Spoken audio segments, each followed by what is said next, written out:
Hello and welcome to the Smokers Lounge podcast by Black Sheep Weekly Inc., where we look at the herd from afar. In today's episode, we welcome back Aleksandr Jekabson, my partner in crime, here on Smokers Lounge.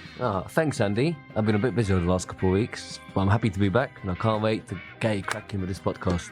Our discussion today focused primarily on Marx, Who he really was as a person, where his ideas originated from, and how he can separate his theory from his practice in the 20th century. we also discussed the Hong Kong crisis in extensive detail this time, Where Tim clarified his position regarding the crisis, his thoughts on what should happen now. and how he thinks this can be solved and why. We hope you guys enjoyed what we had to say, and if you did, do give Smokers Lounge a follow wherever you're listening. Also be sure to follow our Instagram page at Black Sheep Weekly Inc. or our Facebook page at BSW Media Inc. Above all, join our mailing list at bswink.com or give us a visit every few days as we keep uploading new content weekly. Much love, and now for our Smokers Lounge interview with our special guest Tim. But first, a quick message from Tim to our listeners in the UK. If you guys listened to the last podcast, you know I'm a leftist. Yeah, so I just want to do a shout out. I personally can't vote, but I just want to do a shout out to the Labour Party. If you guys are eligible to vote in the UK, go vote for Labour. Like, I'm sure a lot of you guys are students, so you know the Lib Dems and the Tories are the reason why you're paying £9,000 to go into college, right? Going to university. So yeah, go vote for Labour. As much as I think voting is limited, you still need to do what you have to do. Thank you.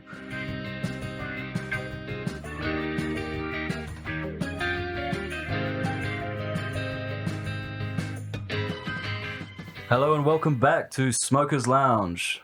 And with me today, not only Tim, but we also are reunited with our dear friend Aleksandr Jekabson. Alex, how you been, man?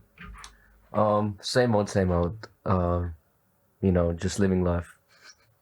So Alex just got back from Gibraltar, which is why he wasn't here last week on the episode, but he's going to be back for the rest of the time, I hope. Is that right? That is correct. Fantastic. And now for our special guest again, Tim. Thanks again for coming back. How you been? Delighted. Thank you very much, Andy and Alex, for giving me this opportunity again to speak on the issues that we are all interested in, right? Absolutely, man. I just want to say a big thank you for coming on last week. You know, everyone's given us a lot of positive reviews. Today's topics obviously are the ones that people who listened to it before wanted us to cover today. So again, really thank you for coming, and just a message to everyone listening. The questions that I'm going to be asking Tim today, he's been prepared for. I didn't want to throw him under the bus by asking him questions that he wouldn't know we were talking about. To answer some questions about last week's podcast, the questions on the Muslim Uyghur crisis and the Hong Kong protests, these were questions that Tim didn't have a lot of knowledge on. His primary focus was to come on and talk about Marx, which is why we didn't touch a lot of base on that. But we hope to cover a bit of it today, and we hope you guys enjoy. So here we go.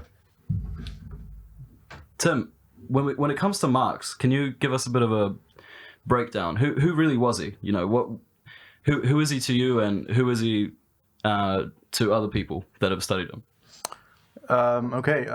Marx. When it comes to his life story was pretty, I guess, ups and downs with, I can say that. So, started off, Marx was just a normal kid.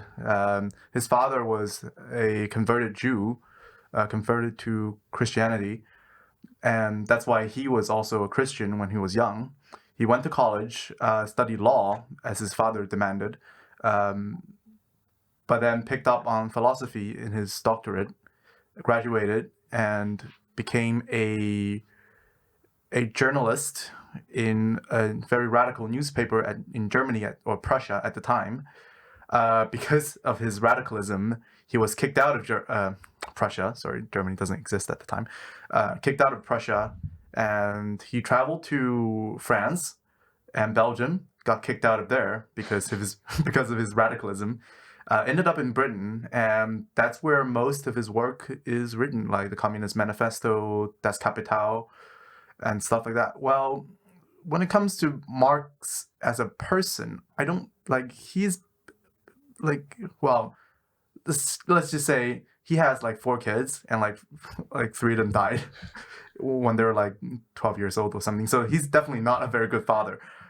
He was also very poor when he lives in Britain, because he doesn't really have a job besides writing books, and because of the nature of his books, he can't really get a lot of money out of those. So he was really relying on Engels, his friend, and another great philosopher, in my opinion, to support him, because Engels has a company. So it's quite ironic in a way that like he's all against capitalism, but he's actually being supported by Engels, pretty much a capitalist, right? So yeah, that's his like person. And I think, what's the other question? Sorry. When it comes to just when it comes to the general idea with him, I think you covered it really interestingly there. But to you, what was the big thing? What was the big magnetic force to Marx as a person that you or is there an attraction to Marx as a person that you kind of felt when you studied his work? Marx as a person. When I study his work, I don't really, because I started off with his work first. Mm-hmm. Then looked into his like life story and personality. So I'm not really attracted to his personality, like as a person. I'm attracted more to his ideas. So like, because I didn't actually know like he was like being thrown around in Europe and like lost 3 of his kids, and like is a general like a dick, I think, to a lot of fellow comrades of his. Like he scolded a lot of the people in the organization that he was in, the First International, right? He kicked out of like a lot of people that disagree with him, like whether or not you think this is legitimized or not, like he did that. Like he publicly just said, "Oh, you're stupid. Like you're not a real philosopher." Just like something like that. So he's really not like a very good person, I think. Like, I guess if you have the knowledge, then he can be your friend, which is why Engels is his lifelong friend. But like if you disagree with him, it might have gotten like a bit iffy with him. Yeah, so I'm not really attracted to his personality per se. What about Engels? Why out of all the people did Engels seem to be chosen by Marx as a good friend and also part of Das Kapital? What was his role, and how do they? What do you know why they got on? As far as I'm aware, besides like them having a care for the working class, which a lot of people actually have at the time, like there's the anarchists like Bakunin and Buharin. Oh wait, sorry, no, not Buharin. Bakunin and the other guy that I forgot. I'm sorry, but anyways, there are a lot of people who does care about the working class. But I think Engels was more like like the others are just like they have this like emotional care, like, oh, they're poor, they're downtrodden, I want to help them kind of care. But Engels actually does analyze, same as Marx, like the situation in Britain at the time. Like one of Engels' first work was like a investigation on the situation in Britain's working class, which like hit Marx straight away. Like Marx never thought of someone who does that. That was one of his first like surprise. Like, whoa, this rich kid who like his dad has a company, and he's like basically working in the company like for his dad, still has this insight of the working class in Britain that he never knew. Like let's face it, like Marx doesn't really analyze, like actually go to the factories and see. Well, he probably does, but not at the time when he met Engels. So that's why they immediately connect with each other. Like this rich kid who actually cares about like what I care about. So there are other people who he was friends with, like the ones that I mentioned. So, and Whiteling, yeah, is another like utopian, more like, oh, I care for the working class because love and like compassion or whatever. He does have like a sense of camaraderie with these people, but they eventually fell out because Marx was all about, okay, we're gonna analyze, we're gonna like have theories and shit, but these people just like, okay, let's like start a revolution like with no theory, no strategy or not. So yeah. So when it came to writing Das Kapital, was there ever any conflict between what Engels thought and what Marx thought when it came to producing it? Or, obviously we call it Marxism because of Das Kapital and because of Marx's dominance in the work, I imagine. But you mentioned how surprised he was with the analysis and the insight that Engels had for understanding the working class, regardless of the fact that he was from a pretty privileged background. Was there a bit of tension between the two, and not tension, but a bit of a disagreement at times? Do you know about that, or? I wouldn't be surprised if they have disagreements, right? They're all thinkers, philosophers commonly have disagreements, but I'm not aware of any major disagreement that separates like Marxism from what Engels wrote. Like Engels was basically like a Marxist philosopher, like one of the first Marxist philosophers besides Marx himself, of course. So yeah, like we call like Lenin is also like a Marxist philosopher or whatnot, but like we don't say, oh, Lenin was just a Marxist. We have a name for what Lenin had in mind, which is Leninism, but we don't have like Engelsism, do we? Mm-hmm. So I would imagine like, of course they have disagreements, but it's not like a major enough like separation that would distinguish the two. So let's get into Marx's work. What about his work was so revolutionary, and where did he get his inspiration for it? Okay, so his work is revolutionary, like philosophically speaking. In my opinion, he was one of the first philosophers who combined materialism with dialectics. So materialism is not like the typical materialism that we have for everyday life, like loving like luxury things. Materialism. Materialism means a belief that the material world takes precedence before the spiritual, like mental world. So, say for example, do you know Descartes? Like, I think it's Descartes. He said, like, I think, therefore I am, right? Well, a Marxist or a materialist would say, I am, therefore I think. I have the brain function, I have the synapses in my brain, I have the cells, I have the genes that make up my brain, and like proteins and fats and whatnot. Those things combined together in a certain order, or a certain pattern, makes the brain, and the brain creates a thought. Not the thinking itself creates the brain matter. That makes a lot of sense actually, and I guess that could be one of the reasons why his work seemed so logical, right? Because it's not I think therefore I am. It's very much the presence of the being to the idea that follows from that. Yeah. Would you agree? Yeah, but I guess I have to make clear that Marx is not the only or the first materialist thinker. Mm-hmm. There is a person called Feuerbach, which is another materialist, but his materialism differs from Marx's materialism in that Feuerbach's materialism is very metaphysical, which means that he looks at one object devoid of others. Like think of like physics, right? When you do experiment, you remove all the other elements to just solely examine this one object. Like, or in mechanics, where you have like, oh, this weighs like 2 newtons, and it always weighs 2 newtons. Well, Marx introduced the idea of dialectics, which is also not his own idea. Like, he didn't make up dialectics. A philosopher named Hegel made up, I'm sure you guys might have heard, Hegel made up dialectics. But Hegel's dialectics is idealistic, which means that there is a conflict, a struggle between two thought, and the two mode of thinking creates a new mode of thinking. To sum up, like dialectics is basically change, right? Everything changes.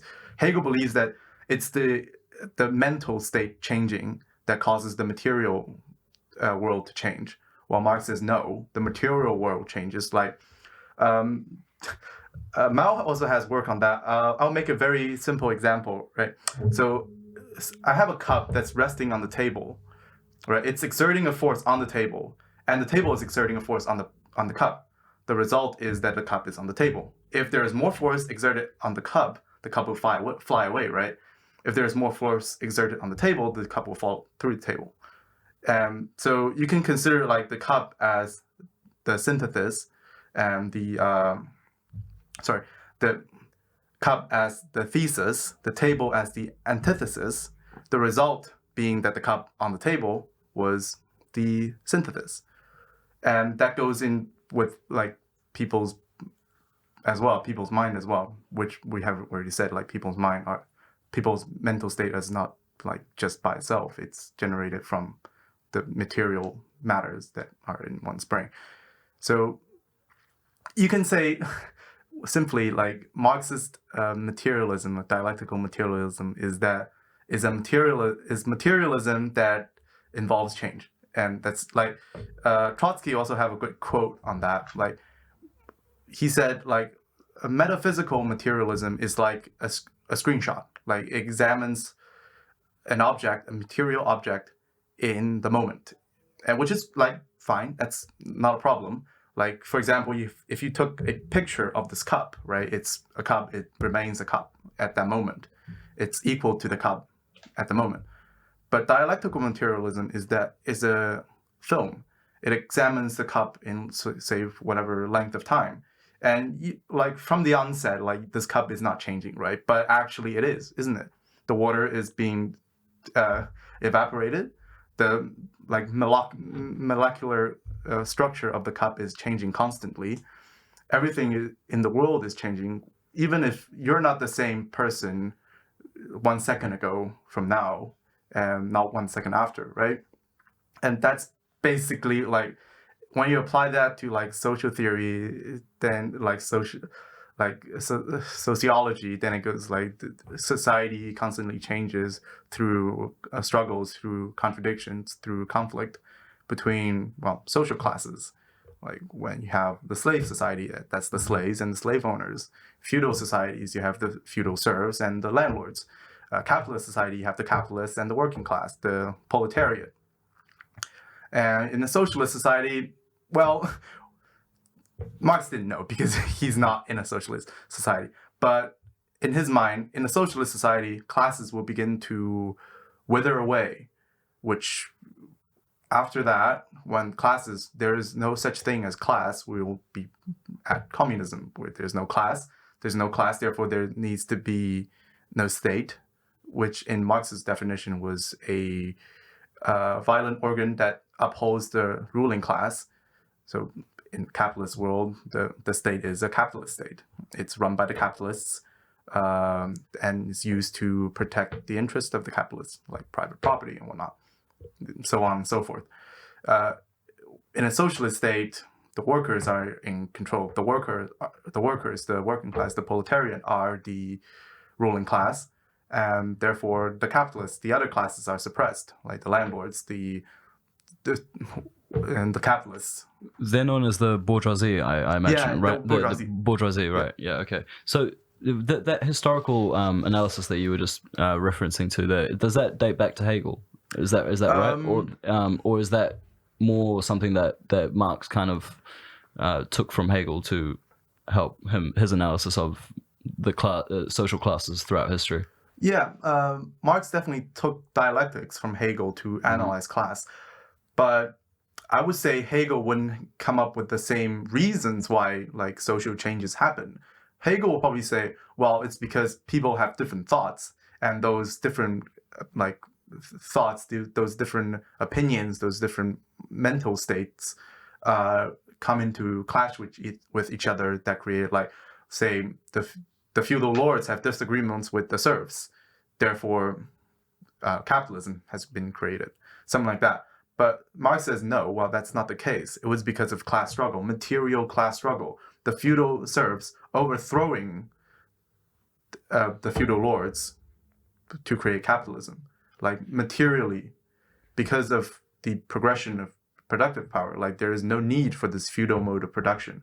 That's why the emerging bourgeoisie, those who do trade, like say in Italy, where there's a lot of traders, and some of the more liberated serfs come to overthrow the feudal lords. And that's what he would imagine would happen for a capitalist society, where the proletariat overthrows the ruling bourgeoisie when productive power is reached its limit, in a way, in a capitalist society. So then when we look at a country like Russia, because again, Marx during his time didn't seem to be that famous, right? I mean, when he died, apparently there was only a handful of people at his funeral. It wasn't like the passing of a godlike figure for his time, right? So it seems like, would you agree that his work became much more influential after his death? Yeah, I would agree with that. I think Marx's work definitely wasn't like, he lived pretty, like, if his work is influential, I don't think he would just lose 3 of his kids, right? Yeah, also, what do you mean by that? Sorry. I mean, if he would have, had more influence, he would have made more money, which would have prevented his kids from dying. Right. Yeah. Yeah, I guess, yeah. So when we look at a country like Russia, feudal Russia, the Russian Empire I'm talking about now, that doesn't seem to fall into the category of what Marx was saying, right? I mean, this was a feudal society that hadn't really adjusted to a proper capitalist society that Germany seemed to be at the time. Is that where Leninism came in to make up for that gap that in Marx's thought, or is that totally I would say that Leninism is more of a application of Marxism, in a way that, like, Marx didn't really actually got into a revolution, right? He saw the Paris Commune, but he's like standing on the sideline cheering for it. With, that's probably as much as an old man can do. But Leninism actually was applied in Russia. Okay, so when it comes to your question, like saying Russia is a feudal society, I would disagree partially. It's semi-feudal, semi-capitalist. Like, the semi-feudal parts come from their being landlords and like serfs or serf-like farmers in the rural areas. They call it kulaks, which is like rich peasants in the rural areas. But that's not the case in the cities, right? The cities have mass-producing industries, albeit like very small compared to like more developed Western Europe. Like, when you look at like World War I, how would they be able to equip so many Russian soldiers if they don't have like a mass-producing factories for those weapons and clothing, right? So yeah, so it is definitely not as developed when it comes to a capitalist society, but it's not completely a feudal society. Like, I would say that like China before the 1949 revolution was probably more of a feudal society than Russia was. Like, Russia, there is like still this working class, the proletariat in the city centers. So in China, there wasn't a capitalist type system in the cities before the revolution took place. Or... I mean, there is like tiny bit, but to a much lesser extent than what we saw in Russia. Extent. Like, a Marxist would say, like, Russia is a semi-feudal, semi-capitalist society, whereas China is a semi-feudal, semi-colony. Being like, the colony bit comes from the cities being run largely by foreigners, by foreign imperialists, and where the rural areas is pretty much like feudal society, where you have landlords oppressing the peasants. So now that we've got the ideas covered, why is it that we saw this we've seen this kind of connection with what Marx believed, what he advocated for, and what actually took place, and why is it that we look at all these regimes, right? All these regimes that have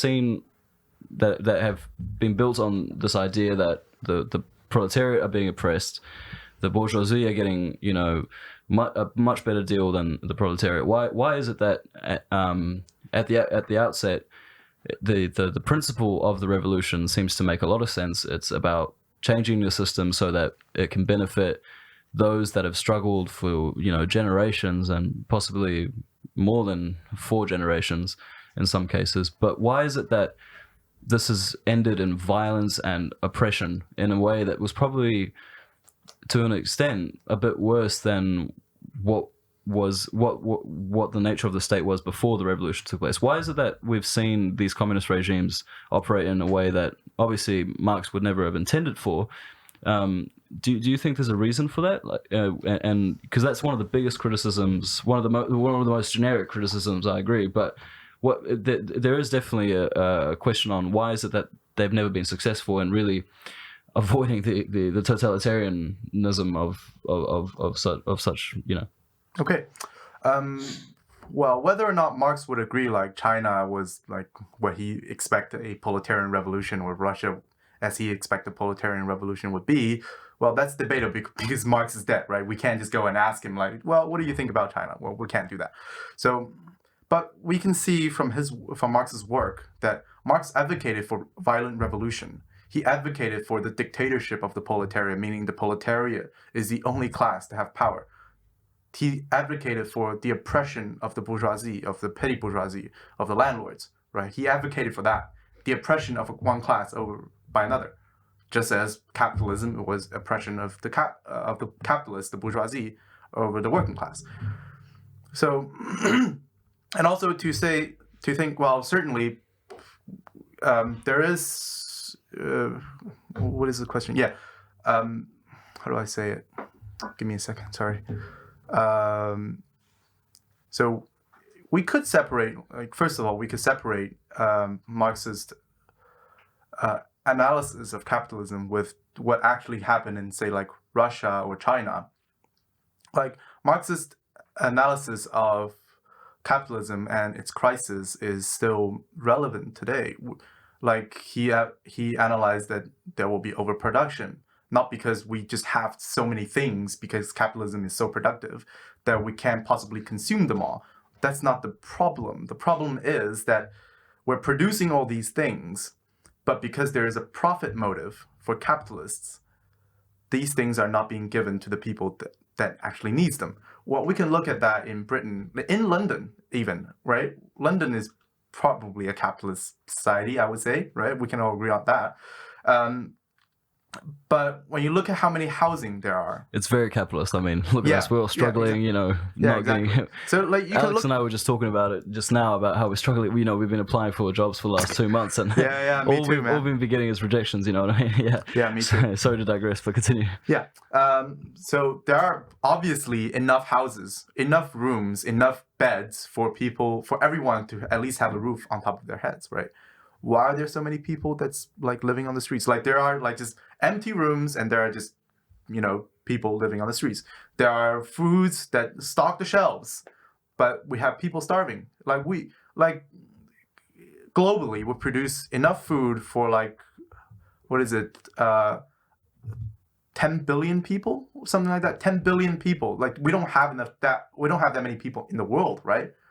But how many people are starving? Like 1/3 of the world's population? That's like insane. It's not because we're not producing enough food. We are producing enough food. We are producing enough houses. We're producing enough medicine for people to use. But why aren't they getting used? Well, it's because, you know, it's not profitable to feed the hungry children in Africa. It's not profitable to give every homeless person a house, or like at least a room, a bed, right? Like in America, this is even more glaring. There's like literally enough houses to like just give everyone a bed, at least a roof over their head, right? And no, people are still living homelessly. So what do you suggest for the solution to be for the homeless people living on the street? Well, Marx's suggestion would be a nationalized planned economy that incorporates everyone's need. So production is not for profit. Production is for human need. If you need food, we'll produce food. If you need houses, we'll build houses. And well, that's not what's happening now, right? When we produce something, it's for profit. And you know, sometimes it does fit into people's need. Well, a lot of times it doesn't, right? We're producing a lot of luxury goods, which like, okay, let's face it, like homeless people don't need luxury goods. Homeless people need houses, which we already have. But we build the houses so we can like rack up their prices and like rack up real estate. Like, okay, that's exactly what's wrong with capitalism in like a Marxist opinion. So when it gets to like when we look at its implementation in say Russia, I mean Alex's family is from Latvia, so they have a history of living under there. Am I right about that? So yeah. Yeah. So we always hear these stories about, yeah, okay, we got a house, we got this, everyone got houses, everyone but then there was issues with food, there was the Great Famine in the Soviet Union under Stalin. So my question to you is, well, that all sounds really good. I mean, obviously, a lot of the homeless people, hopefully, they're listening to us, one day. Shout out to them. But if they get the houses, if they get all this, I mean, which I'm sure they would really want after living on the street for so long, is there not a point then where productivity, in terms of getting stuff done to help survive, help provide for people, doesn't that run out? I mean, or is it just down to bad management? The theory itself is actually sound. It's just that the actors of that theory tend to stuff it all up. Yeah, there are problems with bureaucracy both in Russia and in China, of course. Marx advocated for workers' ownership of the factories, the means of production, right? That means workers democratically electing a manager for the factory. Like, we still need a manager to be fair, but we can democratically elect one rather than just having the capitalist be the manager, which capitalists can be talented in managing things, but it'd be better if you vote for a talented person than to just have one, right?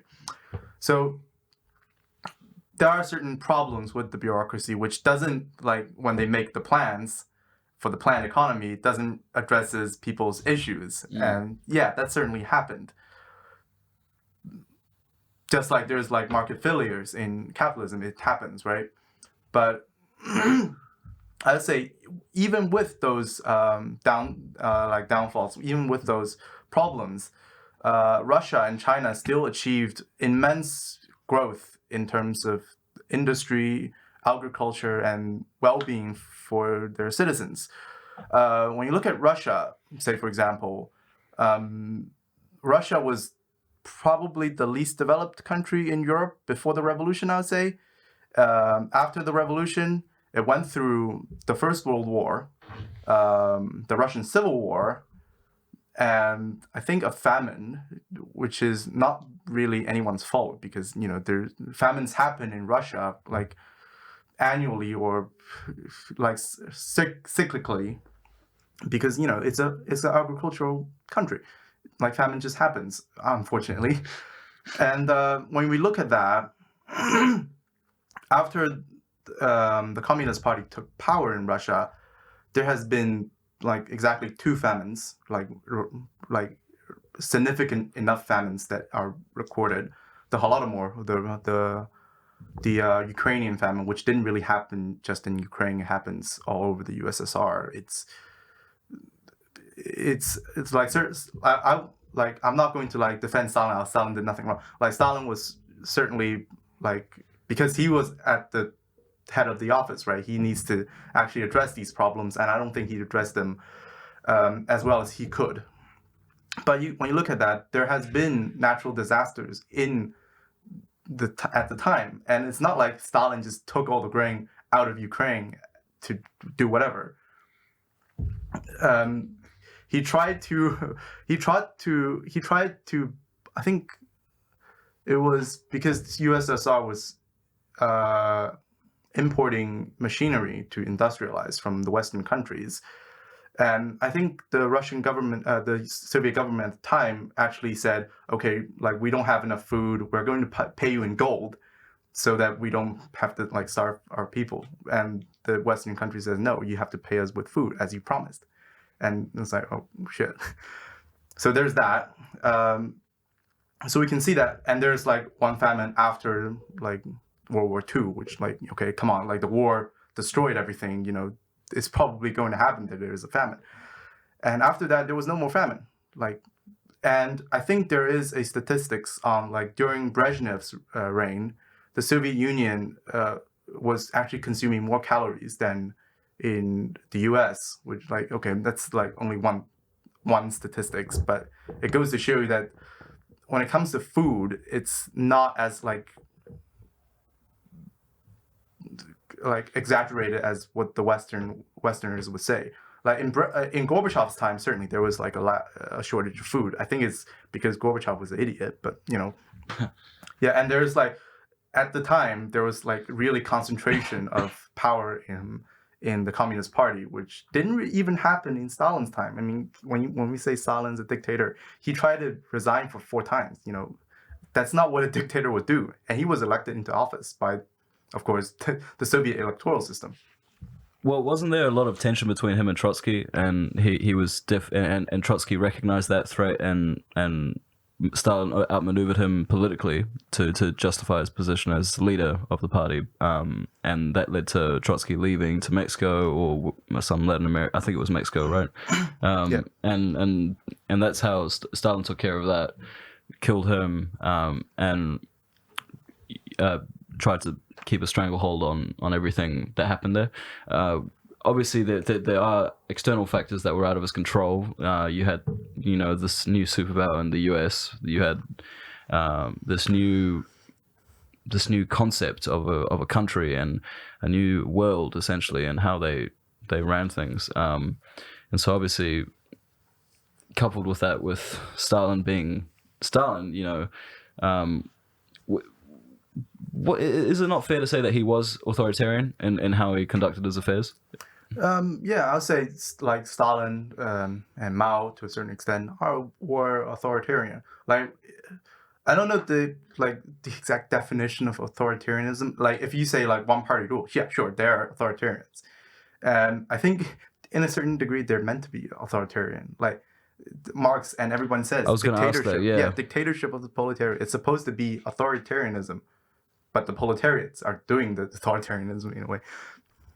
So Marx intended it to be authoritarian in nature, but that the proletariat would have control of that authoritarian. Yeah, like the direction. Proletarian as a whole. As a whole, Yeah, okay. it's not just like one proletarian being in control of everything. If he was actually in control of everything, then he's not really a proletarian. Was that not the case, though? I mean, the fact that Mao had a lot of power, Stalin had a lot of power, I mean, yes, he had the inner circle, but did they really have as much power as, Marx would have liked? I don't think they do have, I don't think like Marx would appreciate them having that much power, but okay, I'm not going to like say, oh, they're not dictators and we're not, it's pointless really. Yeah, you can say they're very authoritarian and they have, in my opinion, too much power. Like definitely Stalin, I would argue Mao, but definitely Stalin, he has too much power. Even though he tried to like resign and was elected into office, that's the truth. I mean, he shouldn't have been so authoritarian. I don't want to justify Stalin doing whatever. No, that's not what I'm trying to get you to do. Yeah. Don't get me wrong. I'm just trying to understand, based on what you were talking about with Marx and how Stalin operated. Yeah. So because Stalin's the classic example, right? We talk about the Soviet Union. Everyone looks at Stalin. Everyone talks about Stalin and Lenin, and because they're the big two, I think. I mean, obviously, big three if you know your history with Trotsky. But it's more the idea that from you go to the US, you hear the word Stalin, it's equated to Hitler. It's even though even though very different people, but ultimately how people see it is, well, Hitler in Nazi Germany, he was in charge. He dictated how things were going to run. He didn't work in the same frame that Stalin worked in, which was Marxism. He worked in Nazism, which was a abhorrent version of fascism, which was just as bad, obviously. Which is, again, as you were talking about in the last episode, was basically a reaction to Marxist. A reaction to like capitalism in crisis. Yeah, right. When there's crisis in capitalism, the capitalists want to say, "Oh, come on, bourgeoisie, let's have, come on, proletariat, let's have a fight." No, they're gonna say, "Well, proletarian, it's not actually my fault, the capitalists' fault. No, it's actually the Jews' fault, the Muslims' fault, the black people's fault." So, well, the immigrants, whoever, yeah, right. There's a scapegoat. Mm-hmm. And oh shit, what was I about to say? Yeah, there are there are more materials to go on, like Soviet democracy, like the fact that like Stalin had like a constitution that was more democratic than before, but he didn't really get to implement it because there are oppositions in the party. Like, it's to say that he's like the like the one in charge is like Molotov disagree with him and he's fine. Yeah, so, and there's Soviet democracy. I think there's like one British guy who went to the Soviet Union and worked in the factories. And when it comes to like voting in the local Soviet, the council, like the British guy who doesn't even have like Soviet Union nationality still get to vote because he worked there. And I don't see a huge problem in that. Obviously, there are probably a lot of problems when implementing it. Like, in theory, it sounds not authoritarian, but it seems like, oh, if you look at American system of voting, yeah, it's not really authoritarian, is it? But when it was actually implemented, like, poor people tend to be less able to vote because they need to go to work. Black people tend to be less able to vote because they don't have the necessary IDs.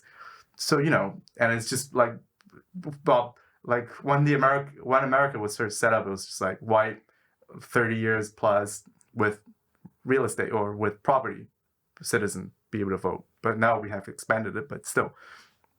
So yeah, so there's the Soviet Union, China, same old story. I'm tired of giving the statistics, right? China, after the revolution, has the fastest growth in life expectancy in the world, from 35 years, average 35 years in 1949 to average 65 years in so after Wen Mao's death. So yeah, there's one. Illiteracy rate in China was like 80-90% when the Communist Party came to power, dropped down to like 0.2% when Mao died. Well, the 0.2% was actually like people too old to learn how to read and write. Like, obviously, like, learning how to read and write is not like, oh, super like big achievement, but from people not knowing how to write at all to everybody knowing how to read and write is a pretty big achievement when it comes to like a country with 60 million people, right? Wait, is it 60 million people? No, 600 million people, is it? Yeah, sorry, bad with numbers. Yeah, China before in 1949 was a country with no industry, literally like definitely no heavy industry. There's a few light industries over there, here and there. Basically no funding because Chiang Kai-shek took all the gold to to Taiwan. So there's like no funding. China got help from the Soviet Union, and when Mao died, it's one of the world's, like, it's not a superpower, but it's definitely a power significant enough for the world to recognize as, right? And yeah, so there are of course problems in the Great Leap Forward. There is a famine. Let's not even though there's like natural reasons, there's still mismanagement. It's not good. I'm not trying to justify that. Yeah, so but again, China was agricultural country as well. Famines happen. So a lot worse than before the revolution took place. The Civil War took place and the establishment of communism in China is what you're trying to get at, right? Yeah, it's a significant improvement. That's what I'm trying to get. Did I misspoken? No. Yeah. I was just trying to understand as well. Because I think it's a good point, because a lot of times, we only talk about the bad implications of communism. You look at, as you were saying, the Great Leap Forward. I think the Cultural Revolution was another factor. I would argue as a Maoist that the Cultural Revolution was a necessary procedure to ensure socialism. But yeah, that's besides the case. We can say like the Cultural Revolution. Because why was it a good thing? I genuinely have no idea. Sure. So there is a problem with bureaucracy in like socialist countries, right? We know that. Like Stalin tried to address it by shooting people, which didn't really work because Khrushchev, right? Khrushchev came to power, kicked out, like basically just discredited Stalin completely, right? So it didn't really work. Mao's plan was like we can have a cultural revolution that hopefully, in theory, which obviously didn't work very well because China being capitalist now, to mobilize the masses, the factory workers, the farmers, the whoever is right, to oust the bureaucrats, like the corrupt not like every bureaucrat obviously, like the corrupt bureaucrats. There is like immense democracy, like there's improvement in democracy in China during the Cultural Revolution that we as mainland Chinese people don't experience today.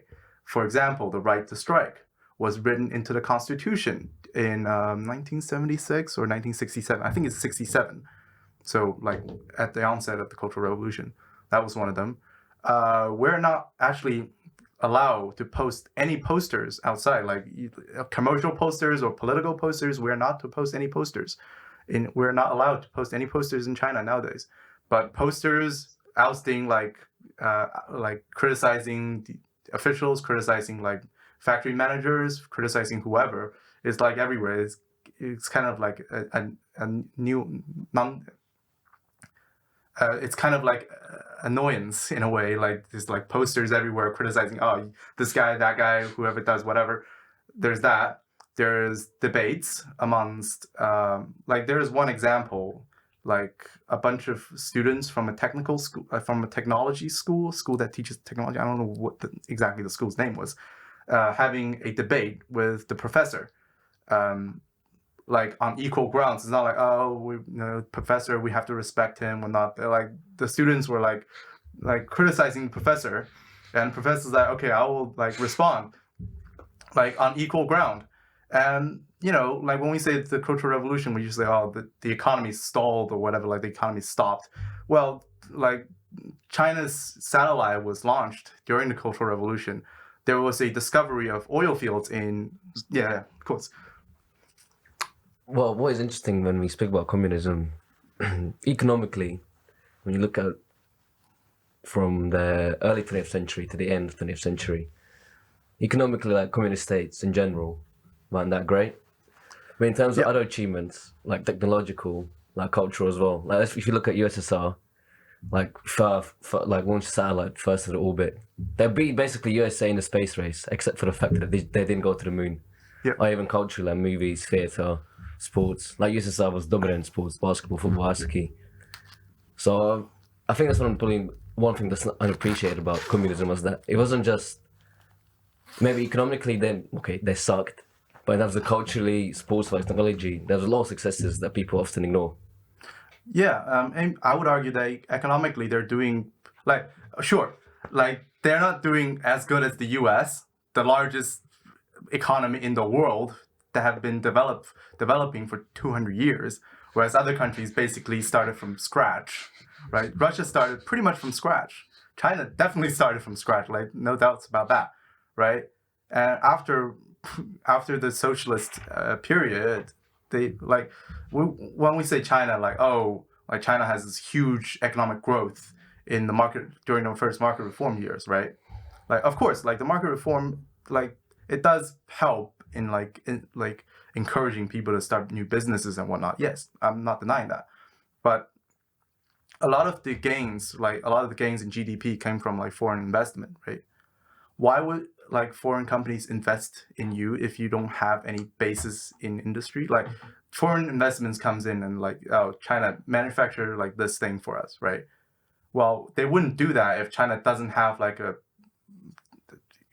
good enough industries, which were constructed during Mao's time, during the socialist period.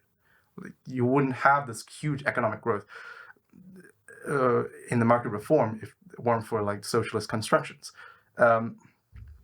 There's one good example, right?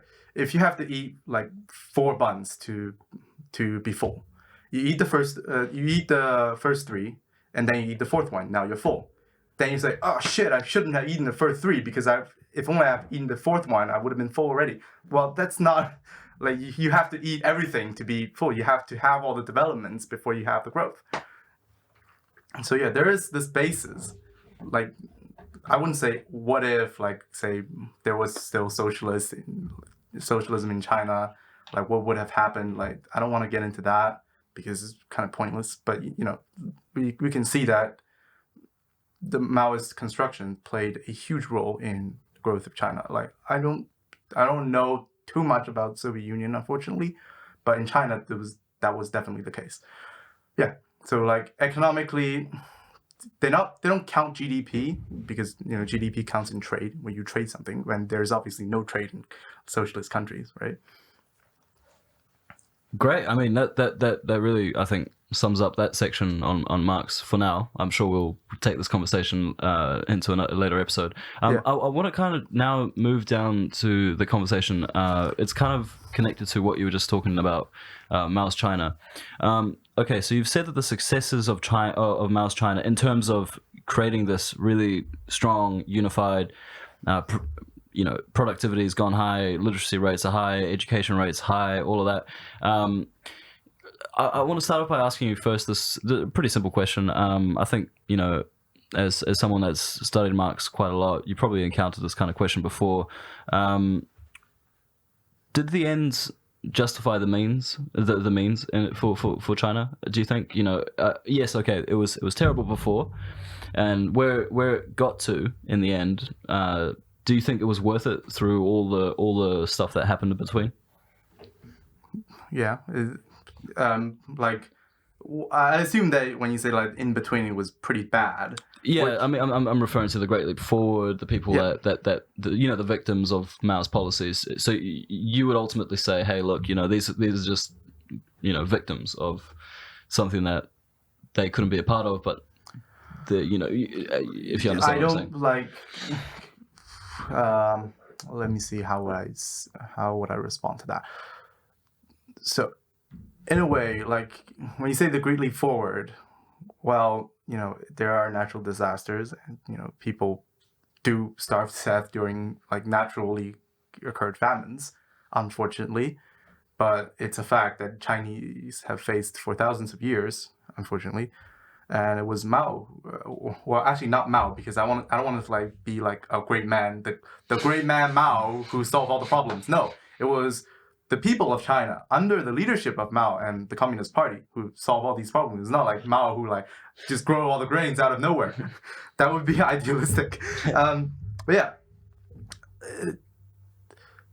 of course there is like a progression of like things getting better. It's not like things were shit in like from 1949 to 1975, and then in 1976 when Mao died, everything immediately becomes good. No, of course not. Like things were getting better, albeit with like certain like bumps and whatnot. Like they're like the early years of the Cultural Revolution where there is like a lot of violence, and I don't condone that. Like there are just a lot of violence, and Mao don't condone that. Like Mao says, like fight with words, not with physical force. He said that. And he sent in the army to like just trying to calm people down with, So like, yeah, I'm not saying like it's perfect. I'm just saying that, people benefited from the growth. And if they didn't see like an improvement in their lives, why wouldn't they just overthrow? I mean, it's a really dumb question, but why wouldn't they just overthrow the Communist Party? They had already done it against the Nationalist Party. They've done it in the against the Qing dynasty. Like nothing is stopping them from doing it again. Like it's not like the Communist Party just like puts like a stranglehold on every single person. There's like militias in like rural communes. They have guns, they have grenade launchers, they have heavy weaponry. It's very easy for them to just say, well, fuck that. My life is not getting better. So fuck you, Mao. I'm just gonna overthrow you. Like it's not Mao who like overthrows them or like a smart guy. Like I'm sure there are peasants who knows how to start a revolution since they've been through a couple of them, right?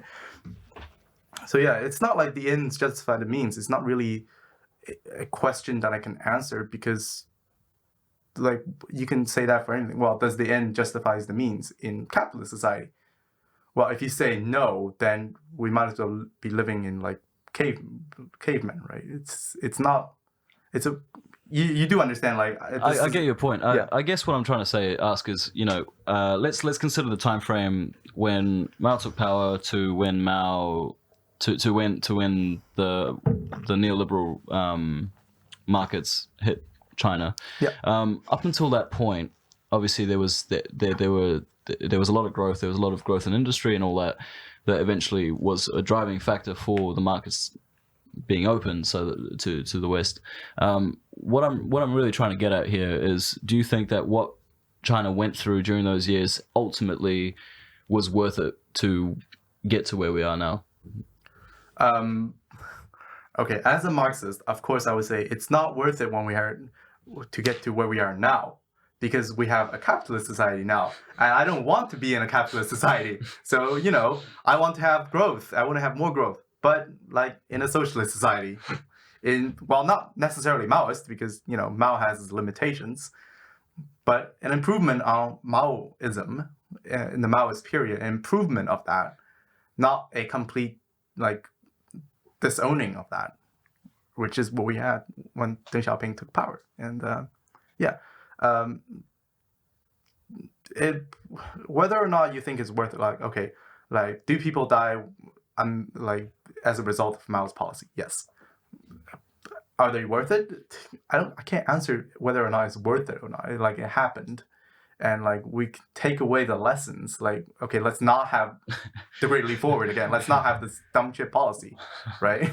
And let's take away the good. Let's take away how they achieve this growth. Let's take away how to maintain it, and let's not have people like Deng Xiaoping again if we were to do another socialist experiment in China, right?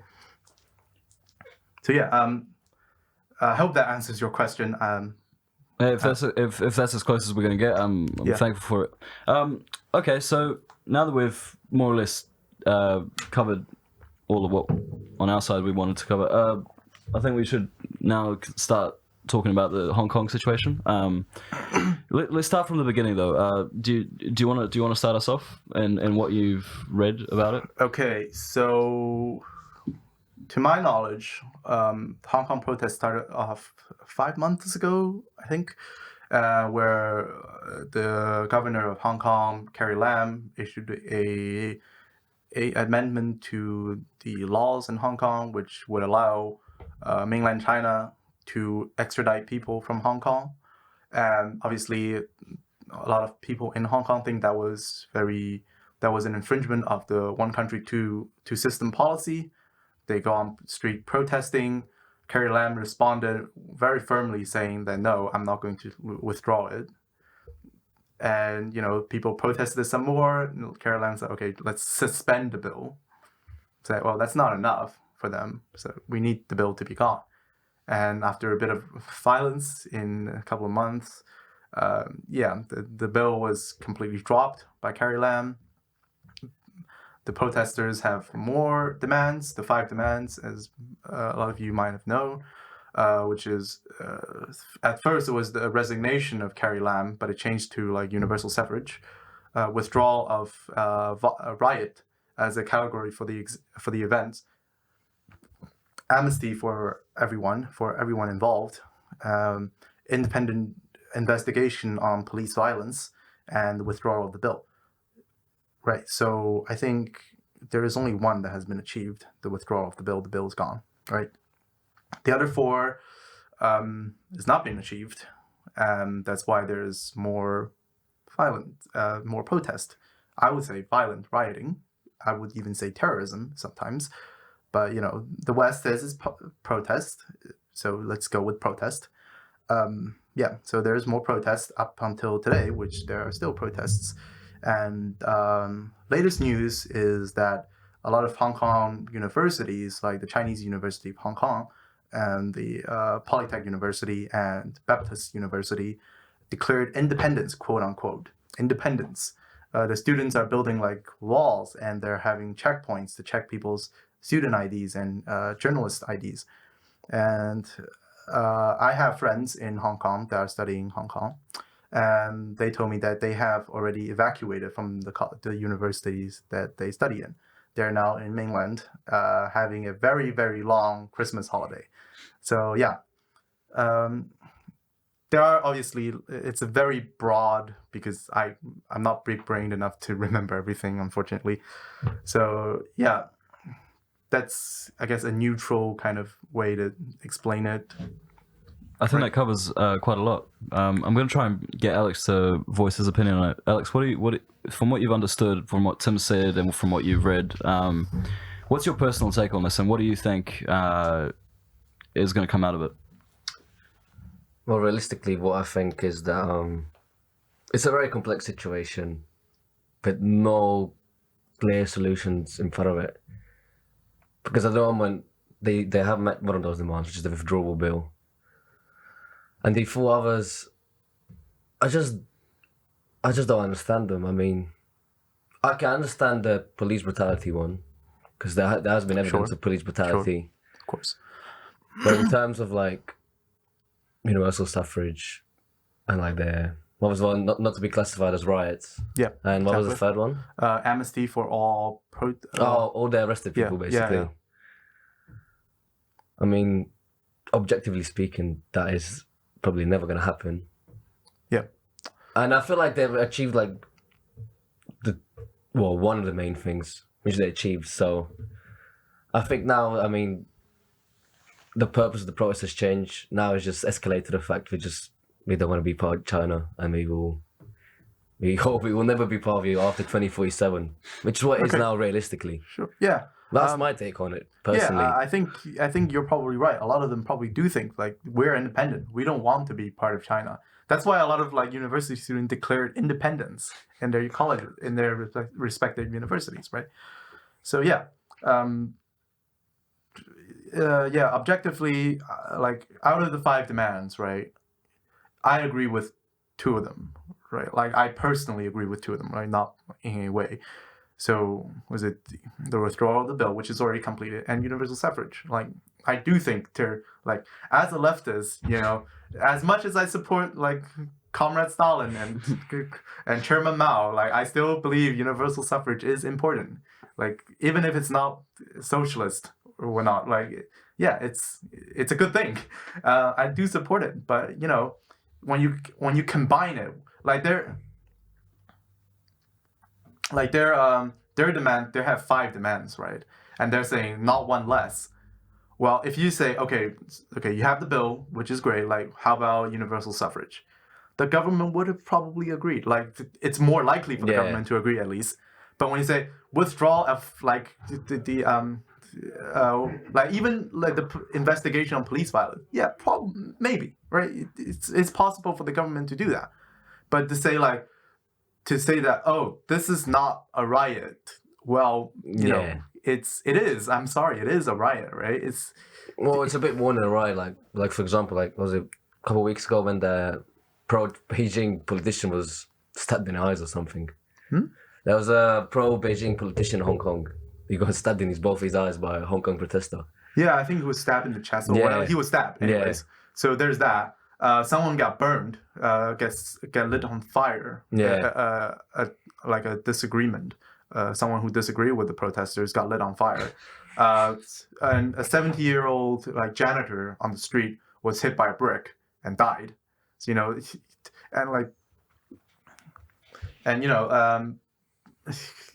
like it's just like, okay, we can release some of the protesters, even like, sure, those who like the person who lit someone on fire, are you going to release him? Like those who like throw bricks at the 70-year-old person and killed him, are you going to release him? Not really, are you? And there are like protesters throwing Molotov cocktails in front of school buses. Are you going to like not judge these people at all? Like, I'm sorry, that's not no country, whether how progressive, how free, or how democratic they are, it's not going to bend to these crazy rules. I'm just like, I support the protests, by the way, like I really do, but I don't even have a huge problem with them attacking police, because I know as a leftist that police are instruments of state violence, and they are there to beat you up. So of course you're gonna retaliate. But beating up random bystanders who just happens to disagree with your opinion, like burning like school buses, like burning someone who just disagree with you, no, like come on, like if they want to actually have the movement be successful, they need to like really work on how to win over the population in Hong Kong. Like, I'm sorry, I go on for too long. No, So- that's okay. This might be a bit of an interesting question. Consider this. Actually, don't worry about it. The question would be: would you wish for Hong Kong to integrate into China after 2047, or do you think they should be independent? Okay, if I was given these two choices, like are you guys not gonna like post this anywhere that my friends might know, right? Yeah. I would actually argue that Hong Kong should be independent. If like there's still a couple of more years left to 2047, right? If we have like say a socialist revolution who overthrows the authoritarian Communist Party in China, then I would say Hong Kong should be integrated. But I don't think that's gonna happen. So I would rather Hong Kong be independent and capitalist democratically than to be integrated into mainland, which is authoritarian and capitalist. So yeah, out of the two choices, I would say be independent as opposed to be integrated completely into China. Well, yeah, I'm sure they hope to be independent themselves. Because 2 weeks ago I went to Gibraltar, which is overseas territory for Britain. And interestingly, when you go there, it's like it feels very British, but it's also very Spanish at the same time. Like all the locals speak like Spanish and stuff. And for them, because of Brexit, they have because they border with Spain, and Spain has 15 to 20,000 workers that come to their country every day, basically, because the population of their country is 5k, so they need workers from Spain, and Spain needs them basically economically. After Brexit, it puts everything into doubt for them. So for them, maybe the other route is for them to go independent and no longer be British, so they can join the EU and continue like the movement of people between Spain and Gibraltar. And what's very interesting is like studying identity and stuff. Because if you ask Gibraltar, would you feel like are you Spanish or are you British? Who are you? And they would say I'm Gibraltarian, and therefore for them independence will make the most sense because they feel Gibraltarian, they don't feel British and Spanish. So if you apply the same situation to Hong Kong, they wouldn't say I feel Chinese or I feel British. They would say I feel from Hong Kong, so therefore perhaps we should have the independence. Yeah. Well, I think a lot of them do feel British more than. Well, that is true. yeah. Because it's for them picking the less. Well, rather be British than.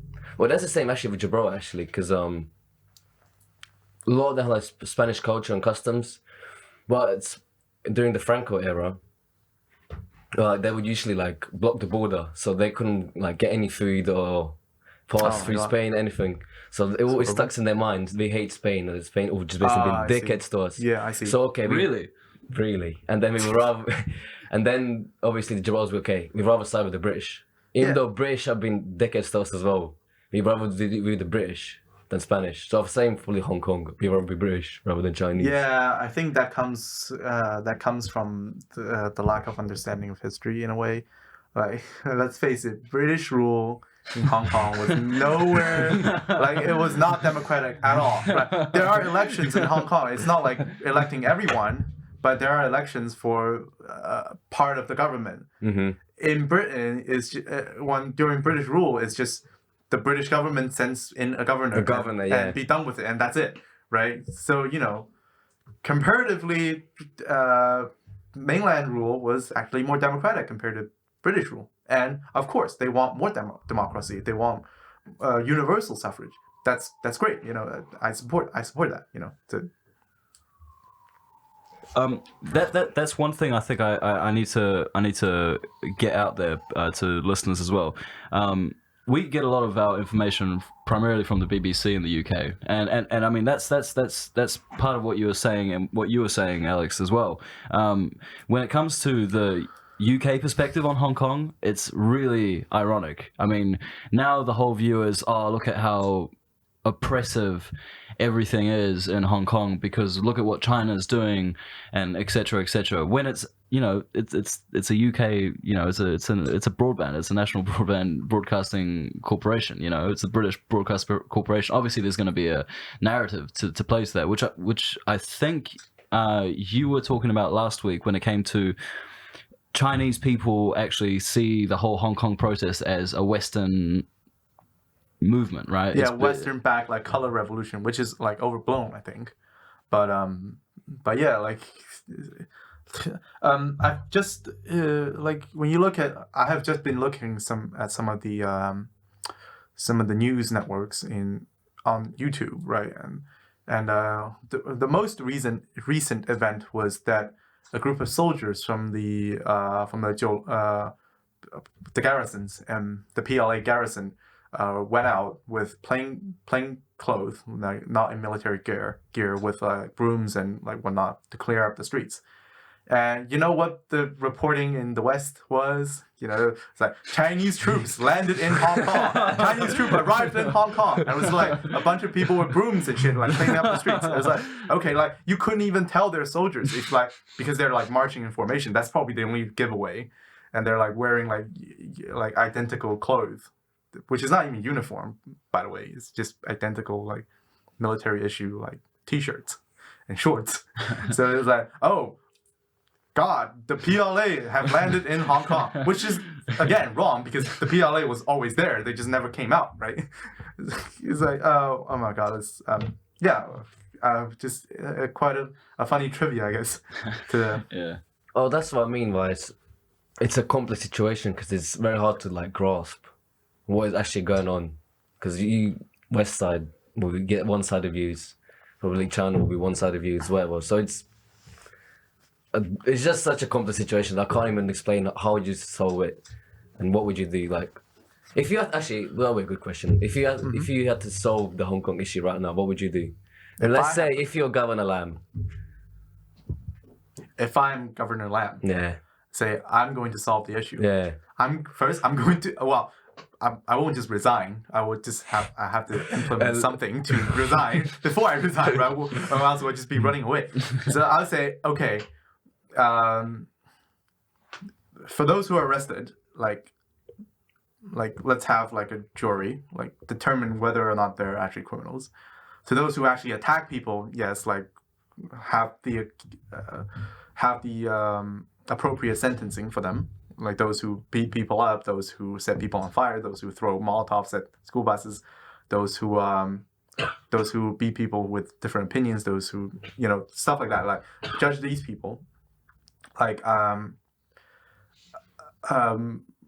try to sentence them as low as possible if it's possible, because I don't actually know how much power Carrie Lam actually has. Right, I'm not like an expert in Hong Kong politics. Do that. Universal suffrage, yeah, sure. If I could, right? If not, like Xi Jinping breathing down my neck, I can't do it. Then I can't do it. I can't do it. I can't do it. Yeah. If like the PLA staring at me in the face, like okay, well, I need to fucking survive, right? Yeah. I can't just do whatever you guys want. It's not possible. I can just imagine him in this position as well. If Xi Jinping's like, what? Universal suffrage? No. Well, I'm sorry, like people of Hong Kong. I know you guys want universal suffrage, but I also want my life. So yeah. Extradition bill, fine. We'll drop it. Like we'll explain it better next time for whoever else that comes up next. Like we'll have an election, universal suffrage, and we'll have an election. And I'll say like don't elect like those politicians who support the protest, by the way, like just and then resign. Like I would just literally just resign, like because I can't do anything. Mm-hmm. It's not like Carrie Lam is like the dictator of Hong Kong who can just do everything, right? Mm. But yeah, like you were about to say something, Andy? No. I was just gonna say that's interesting. So you would actually, as Governor Lam, right? You would implement some change. You would try your best to do that, but you would say unequivocally, do not vote for the guys that are behind the protests. Do you think that's possible? I mean, like how like if the whole situation is brewed on the fact that hey, we hate you because you've succumbed to the pressure of the mainland Chinese government on the extradition bill, and now you're the reason that we're in this mess essentially, and now you're telling us, hey, we can't support the people that got us out on the streets to fight for our freedom. Okay. So will you guys support people who burn people alive, burning down metro stations, beating up people, destroying shops. Okay, sure. If you want to support these like violent rioters, be my guest. I mean, it's a free election, right? But there are also people who want Hong Kong to not be in a mess. Like, yeah, okay, like if you fight for democracy, okay, you have done it. You have got your democracy, right? I would have given them like, okay, universal suffrage. Here you go. I don't care. Like, because I love democracy. I'm sorry. Like even though I'm a communist, which is like to some people might seem weird, but yeah. Like I don't think a lot of like citizens in Hong Kong actually like they probably support like the protest when it began, like, oh shit, the Chinese government is gonna try to take away our rights. Okay, that's done because the extradition bill is done, right? Basically the law in Hong Kong is back to where it was. And now you're destroying shit. Why? Now you're blocking our way to work. You are literally making us lose our jobs, lose our education, losing our everything. Why would I support you? That's like, I mean, I don't know how many people in Hong Kong think that, but there are a significant amount of people who thought like, it's like, okay, I supported you guys when you guys actually have a legitimate reason, when you guys are not so violent, but now you guys have become too violent. You guys are like not just beating up the police, beating up everyone who disagree with you. That's not really a democracy, is it? And I feel like it's because of that, because all the violence coming now, I feel like it will make it very difficult for these protests / terrorism to stop, because it will just be continuous battle between the police and the protesters, continuously until one just gives up. Which at the moment I can't really see any time stopping. Yeah, I mean, to the protesters, right? If your objective was like independence, I can't see that happening. I'm sorry. You guys are already independent as it is, right? You are not in you're not in the Chinese system. You're not. You get to vote. I mean, Chinese people do get to vote as well, mainland Chinese people. But the system is completely different. If you want more like democracy, like being able to vote for everyone, sure, that's fine. But that doesn't mean like even if you're independent, like legally speaking, you still be relying on mainland. I'm sorry, like you need to stop the hate against the mainland government and mainland people. Like, why are like mainland students running away? Because you guys are, and because you guys are fucking racist towards them. You guys are racist towards towards the mainlanders. That's not how you win over people, right? They could have like supported you, but no, you just have to be racist against them, and now they ran away. And there are a lot of people in mainland who supports them as well. Like, you might not know, but there are. Like, really? Yeah, there are. Like, I'm not going to like say, oh, right, this person. Yeah, obviously. Yeah. No, give us all the names. Yeah. Be a swing. Yeah, well, the new WikiLeaks. Yeah, well, there's one in front of you right now who supports the protests. But when I look at them calling like mainland people like locusts, or like, oh, the yellow peril, like, okay, come on, like, don't be like there's like a pro protest media that says, oh, like the mainlanders are invading us, and there's a picture of like locusts. Like, okay, isn't that a bit racist? You don't need to be racist when it comes to democracy, right? Protesting for democracy, and yeah, I mean, of course, like the Hong Kong police are calling the protesters cockroaches, which is also not very good. And a lot of mainland people are doing that as well. But it's like, dude, you don't have to do that. You don't have to beat up like. Again, I'm just repeating myself here. You don't have to beat up people it's not winning people over. If you like read some fucking Mao. Mao said how to beat like a stronger opponent, like in his books. You could read Mao, but no, of course you guys won't read it because you hate communism.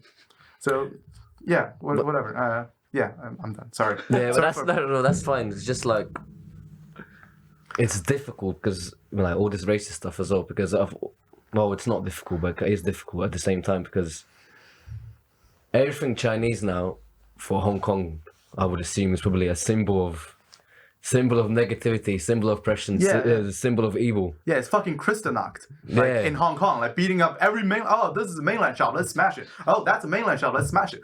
Well, fuck. Duh. Like, probably Hong Kong people work in those shops, right? It's not like, oh, that's a Jewish shop, let's destroy that shop in like Nazi Germany.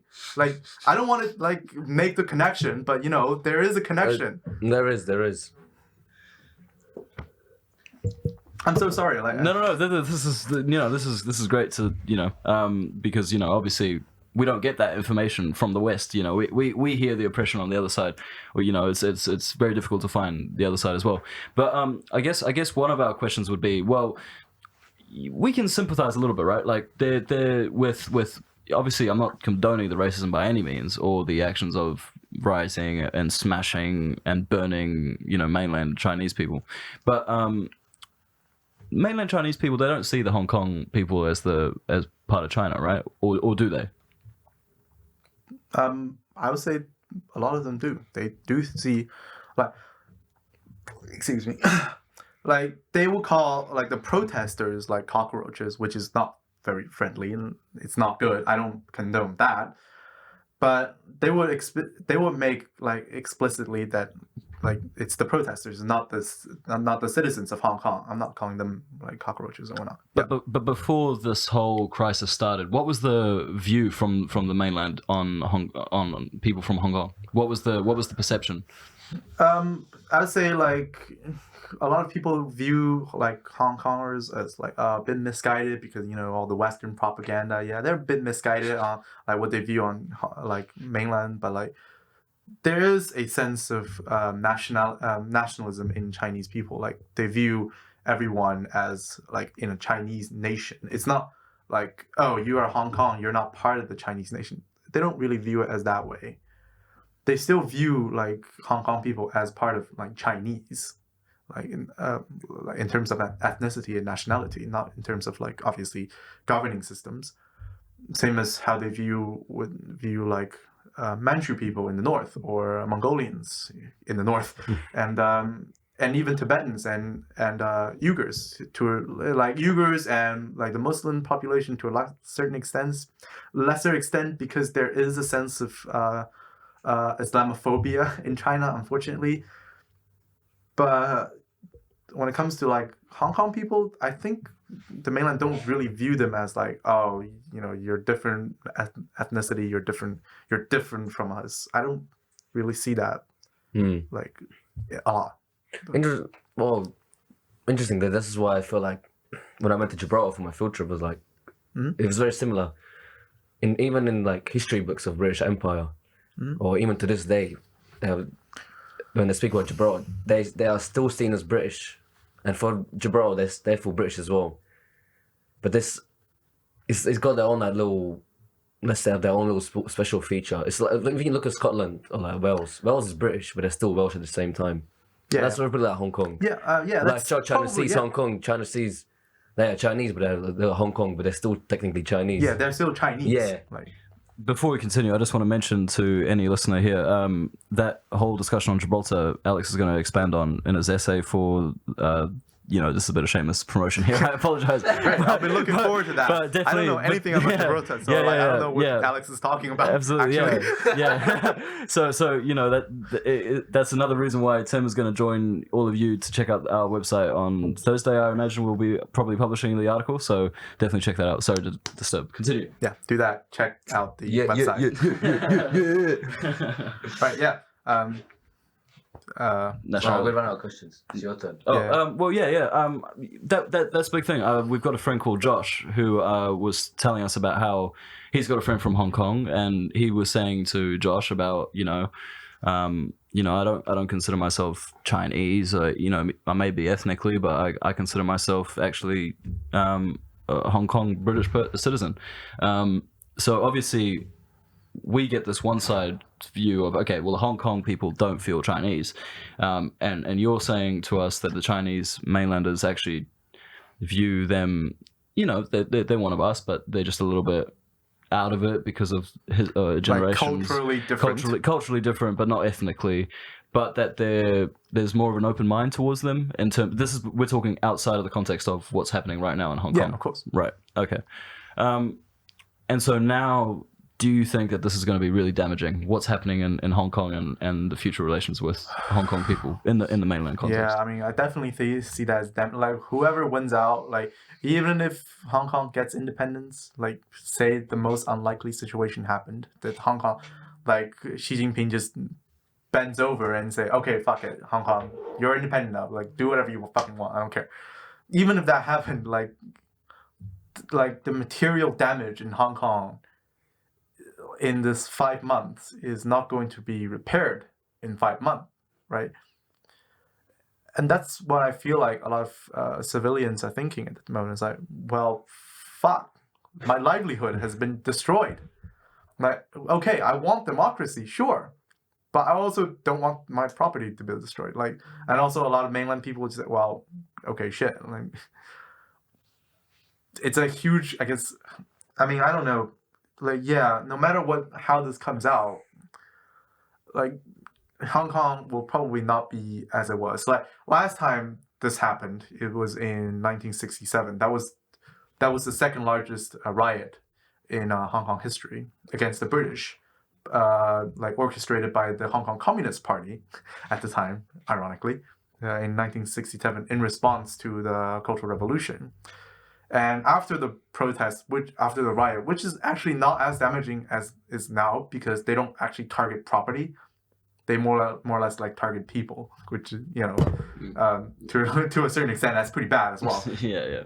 But after that, like the British government actually implemented like better policies in Hong Kong, which, you know, that's a good thing. And after however many years, they recovered. But this time, well, I don't think Hong Kong can recover that fast. I mean, not a lot of people died, which is good. But, you know, the damage to Hong Kong society is like how would these young protesters, like after the protest is done, like if they're successful, probably they think, oh yeah, great. But what if they didn't get what they want? Like, would they just say, okay, let's get on with our lives? Didn't get what I want. Too bad.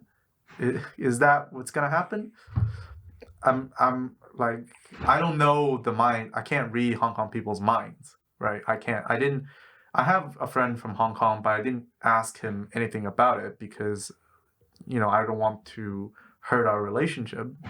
I don't want our friendship to be broken or whatever. So I didn't ask him anything politically. I mean, me and him have different like disagreements politically, but I specifically didn't get into Hong Kong situation. So yeah, I don't know how Hong Kong people would like cope with what happened in this 5 months. Like if it ended like 3 months ago, then I'd say like, yeah, there's like a big step forward in like the governing system in Hong Kong. But now, I mean, I'm a bit, yeah, even if you get like an advanced in governing system, you still have a huge degradation in like material conditions. But yeah, sorry, yeah, I think I rambled on a bit too much as well. That was a perfect answer. And to add on to that, I think probably most Hong Kongers will probably think this guy isn't me. I'm talking about me. This guy's some dickhead, but I think probably in terms of the solution, if you had to need a solution now, the best solutions would be to rebuild the relationship with China, because even if they like you spoke about independence, even if they do get independence, China will probably try to pull some strings that will start to destroy them. Like let's say, for example, close the border or just put a bunch of their like warships around their sea, Hong Kong block their trade, everything. Yeah, Hong Kong relies on mainland to support them with fresh water and food.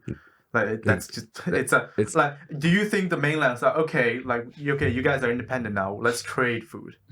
Yeah. Nah, I'm not gonna fucking trade with you, man. Yeah. You just fucking, you know, destroyed our relationship. I'm sorry, I'm not gonna trade food. Like, you can go ask America to give you food. You can go ask Britain to give you food and water. I'm sorry. So yeah. I mean, if the protesters say, okay, let's like sit down and let's have a talk because, you know, we can't fight the PLA. It's not going to happen. Let's have a talk. Let's work out something. Okay, we're going to drop a few of the demands. So like we can have a talk about it. Maybe we can work out something, but at least start doing it. Like if the protesters or rioters or terrorists or whatever you want to call them, if they think they can fight the PLA and win, like sure, like Mao did it. Mao with a bunch of peasants fought the nationalists and win. So it might happen. Who knows? But they're not going to the right direction when it comes to that. So yeah. I think that's probably the best encapsulation of what's going on. I think we support it, but we recognize that maybe in practice it's not going to last too long, and it's not very long term in its direction, and maybe it has spiraled off course to what it was firstly intended to be about. What's pretty clear though is that it's really difficult right now to pull out from both sides, and when it comes down to it, it's really going to take a huge effort from both sides to really solve the grievances that have been happening during these past few months. I hope it doesn't turn out to be like what's happening with the Yellow Vests in France, where every week these guys protest and protest and protest, just because I don't want people to have to suffer for any longer, and I also don't want tensions to continue to increase, with whichever actor is involved. That's pretty much what's happening in Hong Kong, isn't it? They protest every week, go up, smash a few shops, beat up a few police officers, maybe a few civilians, and they come back. I think one thing we haven't actually touched upon quickly, just before we end here, the role of the mafia and the police, is that Yes. that what's your opinion on that? Because I've been told by someone that is from there, and I've seen videos from another person's Instagram story. I think I was telling you this last week as well, of protesters getting beaten up on the metro, and I've read an article, I think by the Guardian, or maybe it was the Independent, I'm not entirely sure, about how the infiltration of the police force by the triads could be happening, or the cooperation between the two. It could be happening to help suppress these protests. What's your opinion on that? Just quickly before we. Sure. I think I've seen that in. I saw in like people in white clothes like beating up protesters, and the police was supposed to respond, of course, but they didn't do it in time.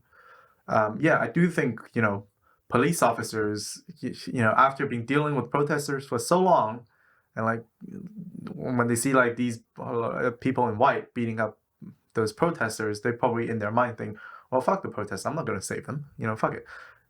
And I don't know if there is like cooperation or infiltration, but I think it's just by the way, the police violence in Hong Kong, like it's bad, but it's relatively restrained compared to other places.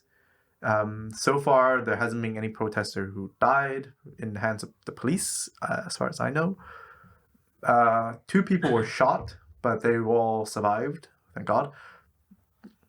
And I mean, it seems to me that the police is not so violent as opposed to other, but the cooperation with the triads, it's possible, but I have no evidence. Like there are other reports, like there are police dressing up as protesters who are throwing Molotov cocktails to stir up trouble, right? The police force actually had admit to that. Like there are police dressed up as protesters to blend in the crowd, and they are like they justify as saying, well, these are undercover police in like an illegal organization, because those protesters are illegally organizing, right? So you have undercover police. That's their justification. I'm not saying it's right or it's wrong, but that's their justification. And they of course deny that police officers are actually throwing Molotov cocktails, but I wouldn't be surprised if they are actually throwing Molotov cocktails. Again, I'm a leftist. I think the police, like, I'm actually quite surprised that the police didn't just shoot to kill, compared to like police in other countries, say America. But to answer your question, I don't know, but I wouldn't be surprised again. Well, that's great. Obviously, the situation is terrible, and I hope we find out more about what's going on with regards to the connection between the mafia, the crime organizations, and the police, and whether it's actually direct or whether it's just a case of, as you were saying, the police just not really caring for the protesters' safety when the triads are involved. But interestingly, I'm sorry. Yeah, no, go for it, please.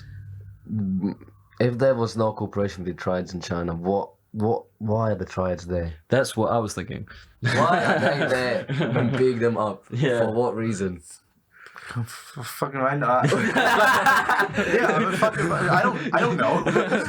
Like, why do anyone do anything? But, I think like a lot of like the so-called like mafia or triads are actually like just super ultra patriotic Chinese people. Yeah, probably. It's like, I'm gonna beat up these fucking brat like who's like being one independence out shown and just go to Hong Kong and beat up people. A bunch of fucking dumb fucks. Okay. Right. That could be one solid case, to be honest. Actually, like I have someone on like WeChat who said, if only I'd be out there, out beating up those protesters. No, like, straight like, the police should have shot and killed them. Okay, bro. Okay, calm down. I think that's a great way to end the podcast today. That was awesome conversation. Thank you. On a positive note. On a very positive note. Alex is back. I'm back, baby. And his article is going to be up on the website soon. We had a great conversation, Tim. How did you feel today? I feel great. I get to vent a little bit as well. So yeah, that's awesome. Yeah. Thanks again for having me on. Like, you guys are being really good. You're really great people to talk to. Really love talking to you guys. I hope we do more if it's possible. And yeah, let's have to be about China as well. It can be about anything. We can talk about anything. Yeah. Absolutely. Yeah, sure. Yeah. Anything that I know, right? Absolutely. Yeah. And we'll talk about that, of course, behind the scenes, and then let you guys know on social media what we plan to discuss. We have an upcoming episode going to be recorded on Friday with Alex and possibly our new member Matthew on. It'll either be on 3 subjects which we are discussing at the moment. We'll keep you up to date on our social media platforms once we figure out what's going on. For now, this was Alex, Andy with Tim as special guest. We spoke about a lot of really awesome things, and Tim, we really appreciate it, and we hope to see you again very soon. Yeah, me too. I hope to